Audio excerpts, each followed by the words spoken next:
Hey everybody, Smart Silver Stacker here.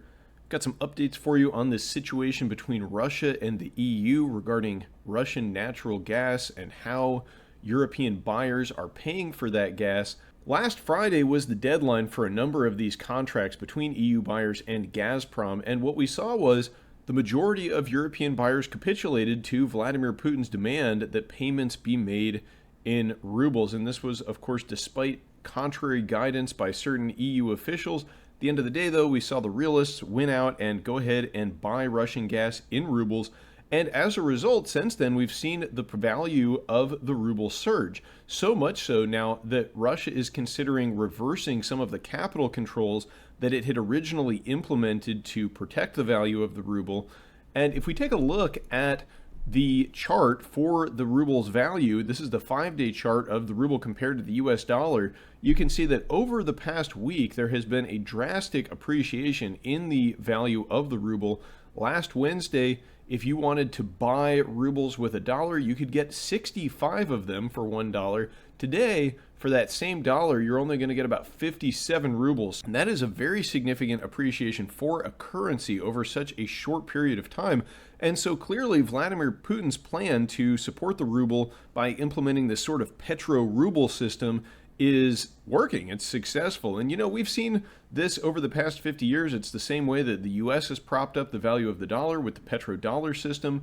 And so, you know, this is a tried and true system, and it's no surprise that it is working. But it's not the same story across the board. Not all of the EU buyers have capitulated to these demands that payments for gas be made in rubles. And what we've seen is that, you know, the ones who have not complied with that demand, they've had their gas cut off. And Russia cut off the gas to Poland back in April when they refused to make ruble payments. And now Poland is officially terminating its arrangements with Gazprom, so it looks like there will be no more gas purchased by Poland from Russia, at least in the relatively near future. And you can also add Finland to the list of countries which will no longer be receiving Russian gas. The Russians cut off the supply of natural gas to Finland following a declaration by Finland that it intends to join NATO, and that ended a 50-year history of Finland purchasing gas from Russia. And so what we're going to see in these countries that are no longer receiving this gas, they're going to have to begin looking for alternative sources. They are going to be bidding up energy from places like the US, and also they might have to make some changes to their infrastructure to accommodate those new sources of energy. And this is going to move to the top of the EU agenda, I believe. There is an EU summit meeting scheduled for next Monday and Tuesday, and a draft of the talking points from that meeting indicates that member states are stepping up their preparations for a possible major disruption of Russian gas supplies. And one thing that we could see is that if this conflict in Ukraine, which at this point it looks like there's no sign of it stopping anytime soon, if it escalates and NATO gets drawn into the conflict, then gas supplies to all of those NATO members in the EU will likely be shut off. And that will trigger an absolutely catastrophic spike up in energy prices, regardless of what the EU does. But maybe there are some steps they can take to mitigate that potential disaster. And of course, that won't just be a disaster for the EU. If energy prices in Europe spike up in a big way, we are also going to see prices in the US rise drastically.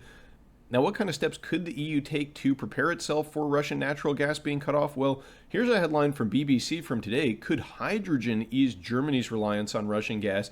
And that is one technology that they may be looking towards, is hydrogen fuel cell technology. Now, I don't think that'll help in the short term because a transition to that type of technology would be very costly and take some time. But this is an interesting headline for us stackers. You know, I just put out a video on platinum earlier today, and platinum is a key component in hydrogen fuel cell technology. I didn't specifically mention that in that video, but if you're interested in platinum, you should definitely go check that video out.